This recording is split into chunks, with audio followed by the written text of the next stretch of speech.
नमस्कार दोस्तों, स्वागत है आपके अपने YouTube चैनल संस्कृत अड्डा पर। दोस्तों, जैसे कि हम संस्कृत प्रैक्टिस सेट की जो सीरीज कर रहे हैं, जिसमें आज हम 57 नंबर का जो प्रैक्टिस सेट है इसको करेंगे। और अगर आपने हमारे इससे पहले वाले जो प्रैक्टिस सेट नहीं देखे हैं तो इसे आप ऊपर कोने में जो 3 डॉट है इन पे क्लिक करके आप आई बटन पे पहुंच जाओगे, तो वहां पर जाकर आप हमारी पहले वाली वीडियो देख सकते हैं। या जो हमारे चैनल की प्लेलिस्ट है वहां पर जाकर आप तक की जितनी भी वीडियो इन सभी को भी आप देख सकते हैं। और इस वीडियो की PDF आप हमारे टेलीग्राम ग्रुप से प्राप्त कर सकते हैं, उसका लिंक आपको नीचे डिस्क्रिप्शन में मिल जाएगा। और अगर आपने अब तक हमारे चैनल को सब्सक्राइब नहीं किया तो सब्सक्राइब कर ले, साथ में जो बेल वाला आइकॉन है उसे जरूर दबाएं, जिससे जब आपको हमारे आने वाली जो वीडियो है उसकी नोटिफिकेशन मिलती रहेगी।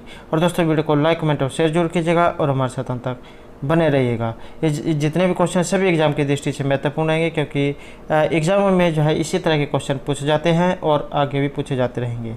तो दोस्तों, वीडियो शुरू करते हैं। हमारा फर्स्ट क्वेश्चन है, राजन शब्द का सप्तमी एकवचन में रूप। तो सप्तमी के एकवचन में इनमें से कौन सा रूप बनता है?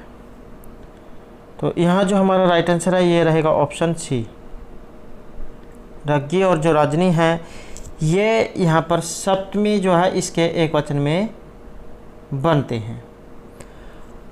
और अगर हम इसके शब्द रूप की बात करें तो कैसे ये चलते हैं, जैसे राजा, राजानौ, राजान है, राजानम, राजानौ, राज्ञ हैं, राजः, राजभ्याम, राजभिः, राज्ञ, राजभ्याम, राजभ्यः, राज्ञ है, राजभ्याम, राजभ्यः, राज्ञ है, राज्ञो, राघ्याम, राज्ञी, राजनी, राज्ञो, राजसु, हे राजन, हे राजानी, हे राजान है। यहाँ पर जो रागी जो ये जो ज्ञ जो होता है ये जय और यह के मेल से बनता है, तो इसको जो है जय बोला जाता है। तो यहाँ जो राइट आंसर ऑप्शन सी रहेगा। राजी और जो राजनी ये यहाँ पर दिए गए हैं ये सप्तमी के एक वचन के हैं। अगला क्वेश्चन रहेगा, युष्मद शब्द का चतुर्थी बहुवचन। जैसे अस्मद होता है अहम, आवाम, वयम, ऐसे ही युष्मद होता है। तो यहाँ पर युष्मद दिया गया है, युष्मद शब्द का चतुर्थी एकवचन में रूप किस तरह चलता है। तो इसके एक बार जो रूप हम देख लेते हैं, जैसे त्वम, युवाम, यूयम। तो त्वाम, युवाम, युष्मान, तव्ययोभ्याम, युष्माभि, तुभ्यम, योभ्याम, योषम्भ्यम, तवत, युवाभ्याम, युष्मत, तव, युव्यो, युष्माकम, तव्युव्यो, युष्मासु। और जैसे यहाँ पर जो षष्ठी है, षष्ठी में जैसे तव, ते, 2 रूप बनते हैं इसमें षष्ठी के एक वचन में। ऐसे ही चतुर्थी के एक वचन में 2 रूप बनते हैं, तुभ्यम और ते। ऐसे ही द्वितीय में त्वाम और त्वा, ऐसे ही द्विवचन में है। और ऐसे ही बहुवचन में इनके रूप बनते हैं, जैसे द्वितीय और चतुर्थी, षष्ठी। एग्ज़ाम में इनके अलावा ये जो 2 रूप वाले हैं ये भी पूछ लिया जाता है, तो आपने ये भी साथ में याद रखनी है। तो यहाँ पर चतुर्थी बहुवचन का रूप इनमें से कौन सा है? तो ये रहेगा युषम भ्यम। तो ये जो है यहाँ इसके ऊपर मात्रा नहीं है, युषम भ्यम जा ये रूप बनेगा। राइट आंसर ऑप्शन डी रहेगा। नेक्स्ट क्वेश्चन रहेगा, लव धातु आत्मनेपद के विधिलिंग मध्यम पुरुष बहुवचन का रूप। लव धातु है और विधिलिंग में, तो विधिलिंग लकार में जो लव धातु है प्राप्त करने अर्थ में इसके रूप किस तरह चलते हैं? लभेत, लभेताम, लभेरन, लभेथः, लभे यथाम, लभेध्वम, लभेय, लभेवहि, लभेमहि। तो लोट लकार प्रश्न पद या जो अन्य पुरुष है इसके एक वचन में मध्यम पुरुष के बहुवचन में। जो मध्यम पुरुष है इसमें लभेथः, लभेयथाम, लभेध्वम। तो ये जो रूप यहाँ पर बनेगा लभेध्वम, ए। अगला है यहाँ पर ब्रू धातु, बोलने अर्थ में है। धातु के लोट लकार प्रश्न पद अन्य पुरुष एक वचन का रूप इनमें से कौन सा है? तो ब्रू धातु। तो इसमें हमारा यहाँ राइट आंसर ऑप्शन सी रहेगा। ब्रवीतु जो यहाँ पर दिया गया है ये लोट लकार प्रश्न पद अन्य पुरुष एक वचन में रूप चलते हैं। और अगर हम जो है इसके जो यहाँ पर शब्द रूप है इसको देखें कि ये किस तरह चलता है। तो लोट लकार में ब्रूताम ये लोट लकार में प्रश्न पद और आत्मनेपद पद 2 रूपों में बनता है। तो यहाँ पर पूछा गया है प्रश्न पद में।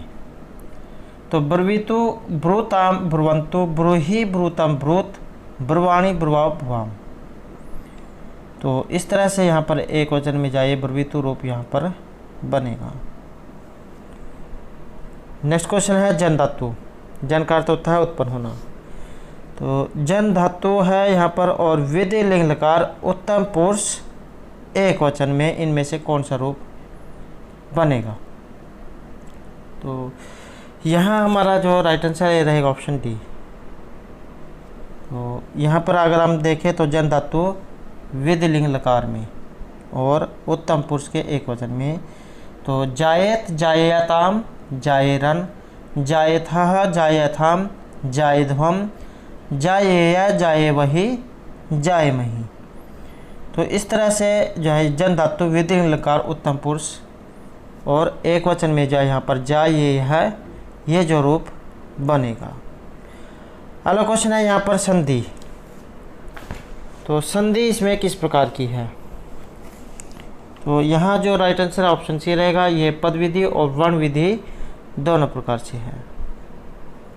अगला क्वेश्चन है रामेण बाणेन हतः बाली वाक्य में बाली में कौन सा कारक है। तो इसमें कारक राइट आंसर ऑप्शन बी रहेगा। कर्म कारक यहाँ पर बताया गया है रामेण बाणेन हतः बाली। इस वाक्य में बाली जो पद है इसमें कर्म कारक है, किंतु क्रिया हत के द्वारा कर्म उक्त होने के कारण यहाँ पर बाली पद में प्रथमा विभक्ति का विधान किया गया है। तो यहाँ जो सी आंसर है ये रहेगा ऑप्शन बी। अगला क्वेश्चन है द्रोणो ब्रूहि वाक्य के ब्रूहि पद में कौन सी विभक्ति है। द्रोणो ब्रूहि वाक्य का जो यहाँ पर ब्रीहि दिया गया है इसमें कौन सी विभक्ति है या इसमें कौन सा सूत्र लगता है। तो यहाँ राइट आंसर ऑप्शन बी रहेगा द्रोणो ब्रीहि। एक सूत्र है द्रोणो ब्रीहि, इससे जाय ब्रीहि होता है और इसमें कौन सी विभक्ति का प्रयोग होता है। तो प्रथमा जो विभक्ति होती है इसका प्रयोग इसमें होता है और परिमाण मात्र में। तो परिमाण मात्र में प्रथमा विभक्ति यहाँ पर होती है। अगला क्वेश्चन रहेगा भुवन वप्ति का कर्मवाच्य। भुवन वप्ति का जो कर्मवाच्य है ये इनमें से कौन सा होता है। तो यहाँ राइट आंसर ऑप्शन सी रहेगा। तो भवता वप्यते और ये जो है कर्मवाच्य रूप में होता है। अगला क्वेश्चन रहेगा यहाँ पर शुद्ध में। शुद्ध आपने बताना है। तो निम्नलिखित में शुद्ध वाक्य इनमें से कौन सा है। तो ये रहेगा ऑप्शन डी श्रांतः जन शीघ्रम स्वपन्ति। दोस्तों अगर आपको कोई कहीं पर डाउट है, कोई कुछ गलत लगता है तो आप कमेंट कर सकते हैं। अगला क्वेश्चन है शुद्ध वाक्यम छाटिए। शुद्ध जो वाक्य है उसको आपने बताना है। तो सह कश्चन साधुम पश्यति। तो राइट आंसर ऑप्शन रहेगा डी। नेक्स्ट क्वेश्चन है कार्यम व साधेयम देह व पातेयम उक्ति जाये इनमें से किन की है। तो यहाँ राइट आंसर रहेगा हमारा ऑप्शन बी। तो ये तो कार्य को पूर्ण करूँगा या अपने शरीर का त्याग कर दूंगा। तो इस प्रकार की बात इसमें कही गई है। शिव और अंबिका दत्त व्यास के द्वारा रचित जो ग्रंथ है शिवराज विजय, वहाँ से इसका संबंध है। तो उक्ति यहाँ पर ये शिवाजी की है।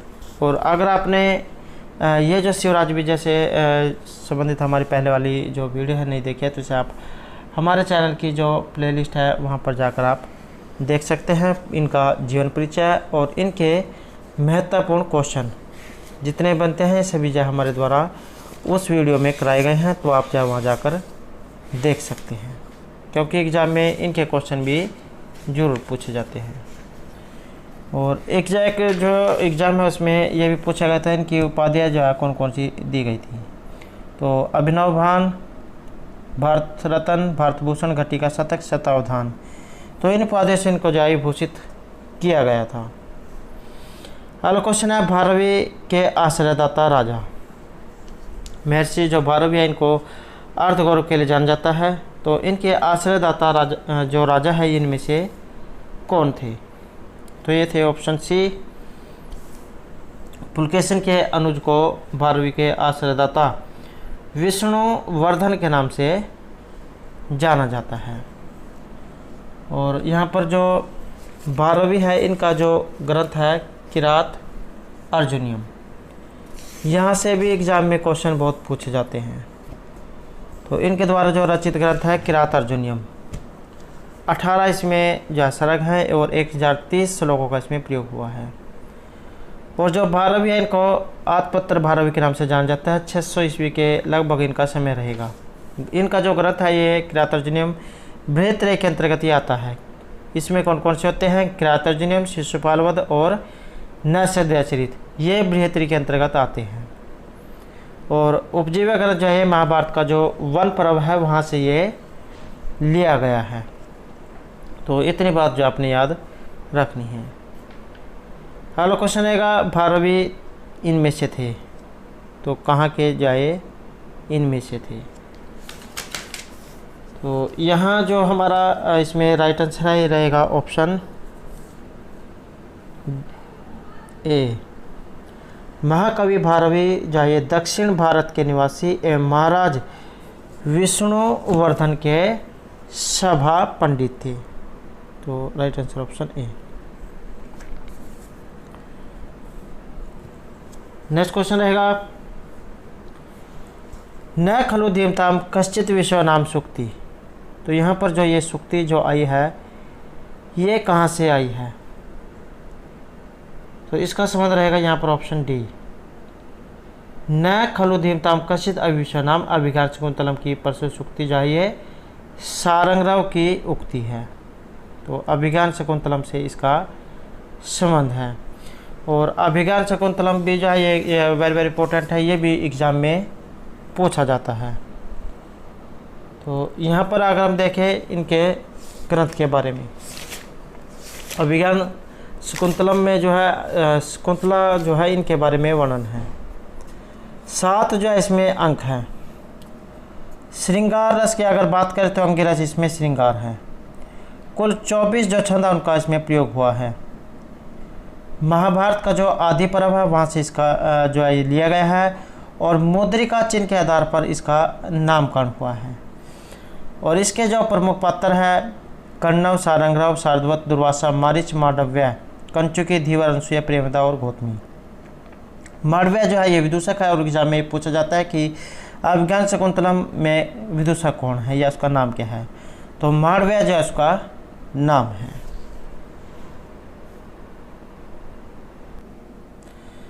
अगला क्वेश्चन है बाण है तो पंचानन है।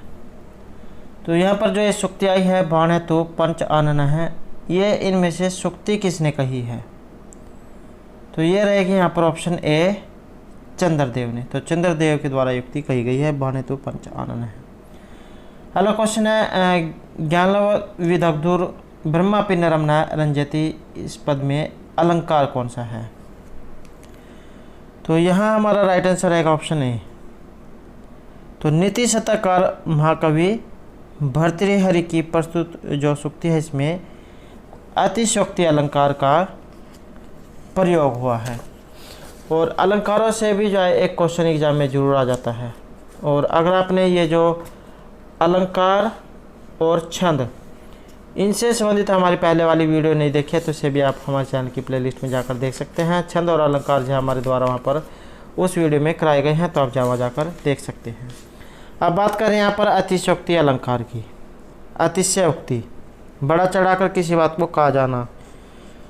तो यहाँ पर अगर हम देखें तो इसका लक्षण एग्जाम में जरूर आता है।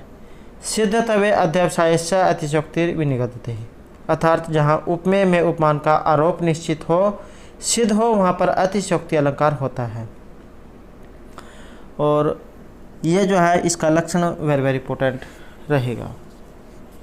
अगला क्वेश्चन है लघुत्रय के अंतर्गत कौन कौन से ग्रंथ आते हैं? वेरी वेरी इंपॉर्टेंट जो एक क्वेश्चन है। लघुत्रय और बृहत्रय इन दोनों में से एक एग्जाम में जरूर आ जाता है। तो यहाँ पर जो ये लघुत्रय दिया गया है इसके अंतर्गत इनमें कौन कौन से ग्रंथ आते हैं? तो ये रहेंगे ऑप्शन डी, कुमार संभव, मेघदूत और रघुवंश। तो ये जो है यहाँ पर लघु त्रय के अंतर्गत आते हैं। और एग्जाम में बृहत्त्रय भी पूछ लिया जाता है, तो ऑप्शन सी यहाँ पर बृहत्त्रय रहेगा। किरातोर्जुनीयम, शिशुपाल और नैषधचरित ये बृहत्त्रय के अंतर्गत आते हैं। अगला क्वेश्चन रहेगा, किरातोर्जुनीयम में गुप्तचर किस भेष में जाता है? किरात और अर्जुनियम। किरात यहाँ शिव को कहा गया है और अर्जुन, तो गुप्तचर किस भेष में जाता है? तो यह रहेगा ऑप्शन सी। तो महाकवि भारवी के द्वारा जो रचित किरातोर्जुनीयम है, इसमें युधिष्ठिर का गुप्तचर ब्रह्मचारी के वेश में युधिष्ठिर के सम्मुख प्रस्तुत होता है। अगला क्वेश्चन रहेगा, सुकनास उपदेश किस ग्रंथ का अंश विशेष है? तो ये सुकनास उपदेश जो है यहाँ पर किस ग्रंथ का ये अंश विशेष है? तो ये रहेगा यहाँ पर ऑप्शन सी। कादम्बरी जो ग्रंथ है वहाँ से ये लिया गया है, और एग्ज़ाम की दृष्टि से जो ये महत्वपूर्ण है, और इसके बारे में भी जो एग्ज़ाम में पूछ लिया जाता है। तो यहाँ पर अगर हम इसके ग्रंथ के बारे में बात करें तो महर्षि जो बाणभट्ट है उनके द्वारा रचित ये रहेगा। काव्य स्वरूप में ये कथा है, और बृहत कथा का जो सुमन वृत्तांत है उस वहाँ से लिया गया है। कथानक की बात करें तो 3 भागों में बटा हुआ है। चंद्रपीड़ और पुंडरीक के 3 जन्मों की कथा का इसमें वर्णन है, और इसके प्रमुख पात्र जैसे चंद्रपीड़ नायक है, कादम्बरी नायिका, वैशंपायन पुंडरीक उपनायक है, माश्वेता उपनायिका है, शुकनास जाबालिका, पिंजल पत्तरलेखा, विलासवती, चांडाल कन्या, इंद्रयुध इसके प्रमुख पात्र हैं। एक एग्जाम में यहाँ से पूछा जाता है कि यहाँ पर किस जगह का वर्णन है। तो इसमें विंध्याटवी, शाल्मली वृक्ष, जाबाली आश्रम, अक्षोह सरोवर, पंपा सरोवर, विदिशा, उज्जैनी इनका वर्णन इसमें हुआ है। और बात करें महर्षि बाणभट्ट की, इनके बारे में भी एग्जाम में पूछा जाता है, इनका नाम, इनके माता पिता का नाम।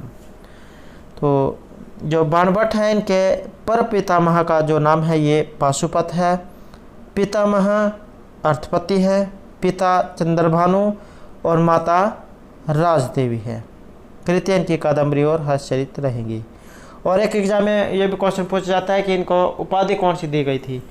तो तुरंग बाण की जो इनको उपाधि दी गई थी। और एक युक्ति प्रसिद्ध है कि कादम्बरी रसज्ञा नाम आहारो अपिनय रोचते। जिसको कादम्बरी अच्छी एक बार मन में चढ़ जाती है उसको भोजन भी अच्छा नहीं लगता। तो ये जो इनके बारे में कुछ उक्ति कही गई है। अगला क्वेश्चन रहेगा यहाँ पर, संस्कृत में लकार। तो आम तो जो 5 लकार ही देखने को मिलते हैं, लेकिन संस्कृत में 10 लकार हैं। अगला क्वेश्चन रहेगा यहाँ पर, अभिज्ञान शकुंतलम का जो चौथा अंक है इसमें कुल श्लोक इसमें श्लोक कितने हैं? तो चौथे अंक में, वैसे तो इसमें 169 जो श्लोक हैं, यहाँ पर चौथे अंक में पूछा गया है। तो यहाँ हमारा राइट आंसर रहेगा ऑप्शन डी, 22 जो है इसमें श्लोक है। और जो चौथा जो अंक है इसमें भी 4 जो श्लोक है ये महत्वपूर्ण है।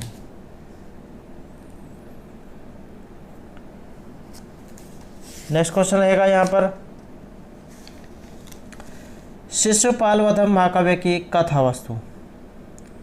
तो यहाँ पर जो ये शिशुपाल वध जो महाकाव्य आया है इसकी कथा वस्तु किस में विभाजित है?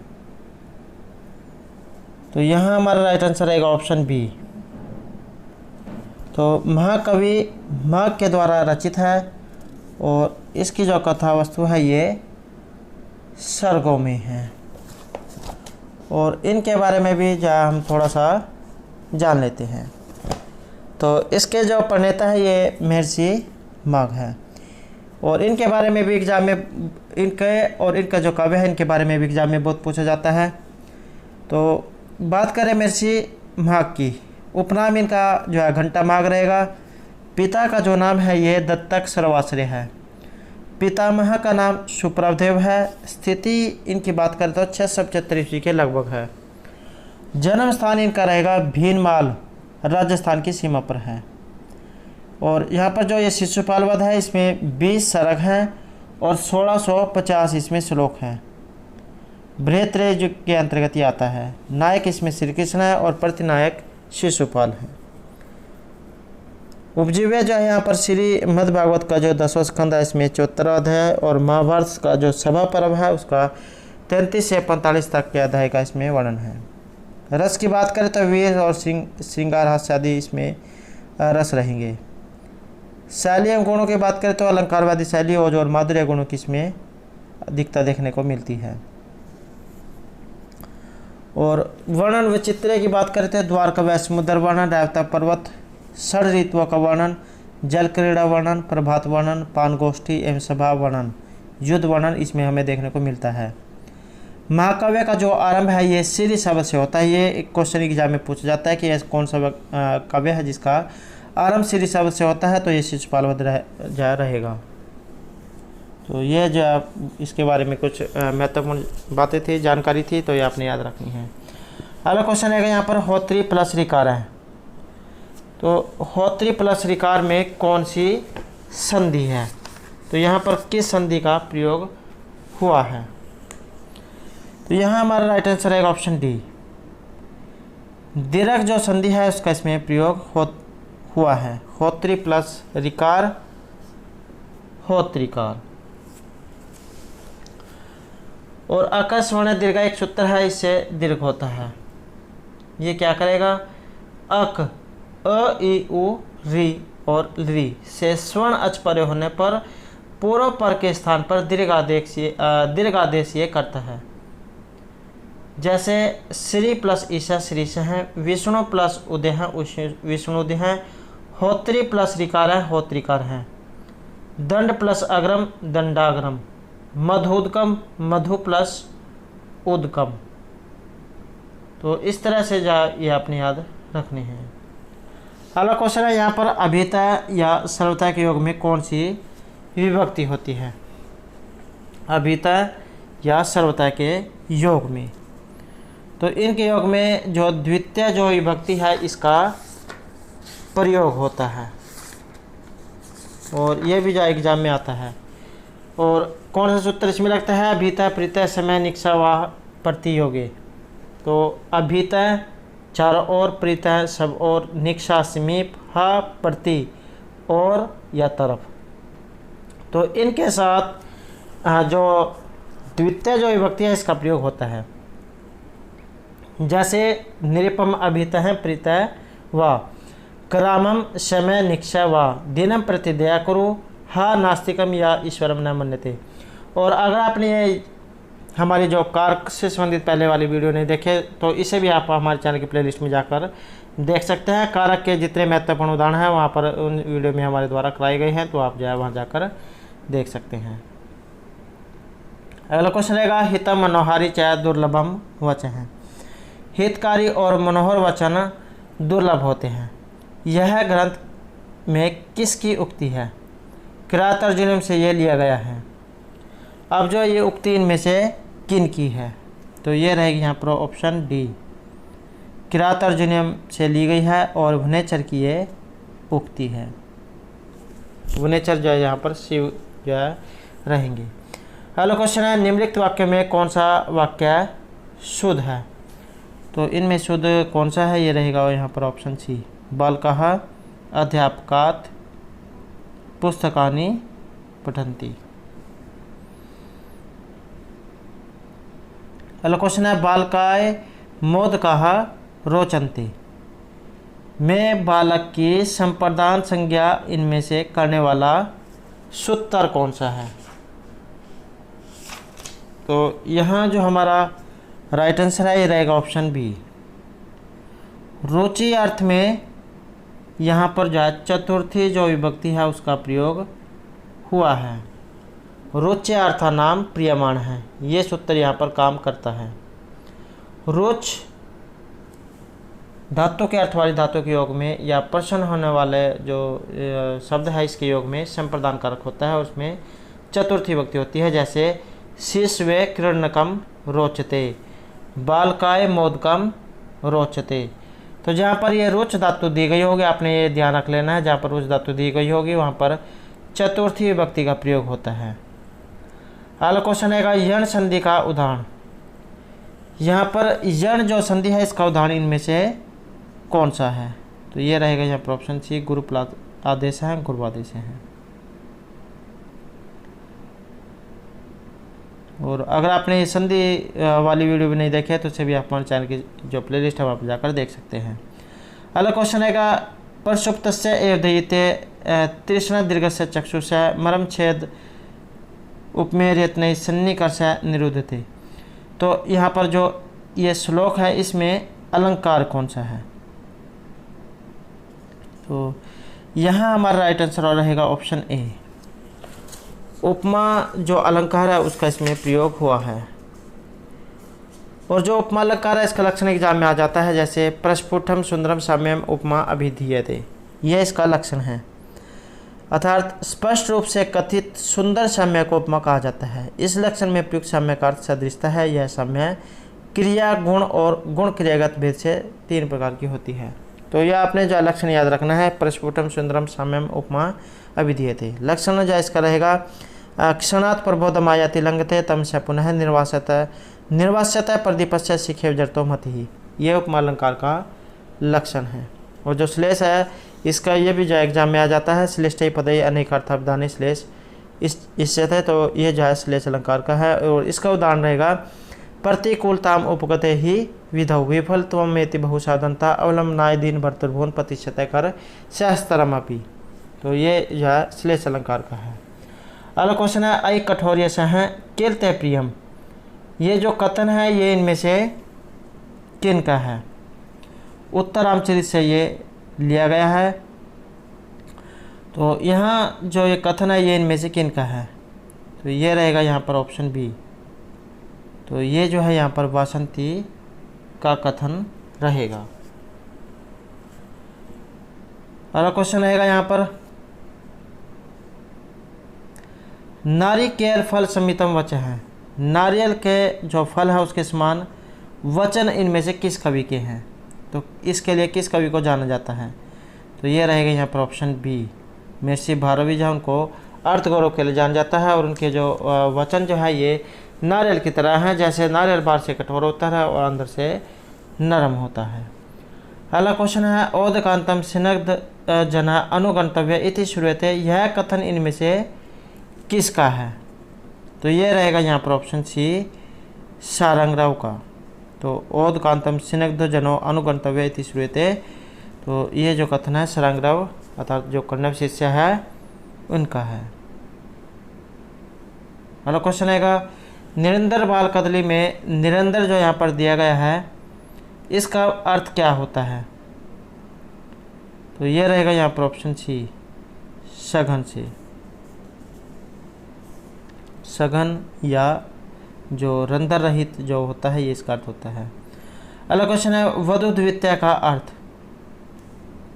तो ये होता है वधु द्वितीय दूसरी, वधु होता है पत्नी, तो दूसरी स्त्री। नेक्स्ट क्वेश्चन है, तो यहाँ पर जो ये दिया गया है इसमें जो नो जो यहाँ पर दिया गया है इसमें अलंकार का वाचक है, तो इसमें अलंकार कौन सा है? तो ये रहेगा यहाँ पर ऑप्शन ए, उत्प्रेक्षा जो अलंकार है उसका इसमें प्रयोग हुआ है। और उत्प्रेक्षा अलंकार का लक्षण क्या होता है? संभावनम अथ उत्प्रेक्षा प्रकृतस्य समेन यत्। तो इसके कुछ जो है यहाँ पर उदाहरण है जिससे आप जो है अंदाज़ा लगा सकते हैं कि यहाँ पर उत्प्रेक्षा अलंकार होगा। जैसे यहाँ पर जो ये नो दिया गया है इसकी जगह पर और शब्द भी आ सकते हैं। और इसका पता इससे लगता है कि जहाँ पर संभावना दी गई हो, संभावनम अथ उत्प्रेक्षा प्रकृतस्य समेनियत। तो कौन कौन से शब्द हैं? जैसे मन्ने, संके, ध्रुवम, प्रायः, नूनम, इति, एवं। तो अगर कहीं पर इस प्रकार के शब्द दिए गए हों तो वहाँ पर उत्प्रेक्षा अलंकार होता है। इसका उदाहरण रहेगा लिम्पति तमंगानी वर्षति वाजनम नभः असत पुरुष एव दृष्टि विफलताम गतः, कि अंगों में अंधकार का लेप सा हो रहा है, आकाश से काजल की वृष्टि सी हो रही है और असत पुरुष की सेवा के समान दृष्टि भी निष्फल हो गई है। अगला क्वेश्चन है यक्ष का प्रवास यहाँ पर इनमें से कितने दिनों का था। तो मेघदूत से जो है इसका संबंध है, महर्षि जो कालिदास उनके द्वारा रचित है और खंडों में ये बटा हुआ है पूर्व और उत्तर में। 115 इसमें टोटल श्लोक है। मंदक्रांता जो छंद है उसका इसमें सारे में प्रयोग हुआ है। अब यहाँ यक्ष का प्रवास कितने दिनों का था, तो ये था यहाँ पर 1 साल का। अगला क्वेश्चन आएगा कृत परिणाम में कौन सा समास है। तो कृत परिणाम है यहाँ पर कृत है, परिणाम है येन स है। इस विग्रह के अनुसार कृत परिणाम में बहुब्री जो समास इसका प्रयोग हुआ है। और आप जो है अगर आपने समास वाली वीडियो भी नहीं देखी है तो इसे भी जो है हमारी चैनल के प्लेलिस्ट में जाकर देख सकते हैं। अगला क्वेश्चन आएगा वनेचर है। तो वनेचर में प्रत्यय कौन सा है। एक सूत्र है चरेष्ट है, वो ट जो है करता है, तो उसी का प्रयोग यहाँ पर हुआ है। वनेचर में ट जो है ये रहेगा, ट प्रत्यय यहाँ पर रहेगा। चरेष्ट है तो ट वनेचर है। अगला क्वेश्चन है अश्रोषम में लकार। तो शुरू में अ जो है यहाँ पर आया है, अश्रोषम में अलंकार कौन सा है। तो इसमें रहेगा यहाँ पर ऑप्शन ए लुंग लकार, क्योंकि लिट में भी जो शुरू में अ नहीं आता है, या तो लंग में आता है या लुंग में। अगला क्वेश्चन है वैक्रम में कौन सा प्रत्यय लगा है। तो इसमें रहेगा यहाँ पर ऑप्शन ए अण जो है उसका प्रयोग यहाँ पर हुआ है। तो दोस्तों ये थे हमारे आज के संस्कृत प्रैक्टिस सेट से संबंधित कुछ महत्वपूर्ण क्वेश्चन जो आपके आगे आने वाले एग्जाम के लिए महत्वपूर्ण रहेंगे। और दोस्तों अगर आपने अब तक हमारे चैनल को सब्सक्राइब नहीं किया तो सब्सक्राइब कर ले, साथ में जो बेल वाला आइकॉन है उसे जरूर दबाएं, जिससे जो आपको हमारे आने वाली जो वीडियो है उसकी नोटिफिकेशन मिलती रहेगी। और दोस्तों हमारे साथ अंत बनाने के लिए धन्यवाद।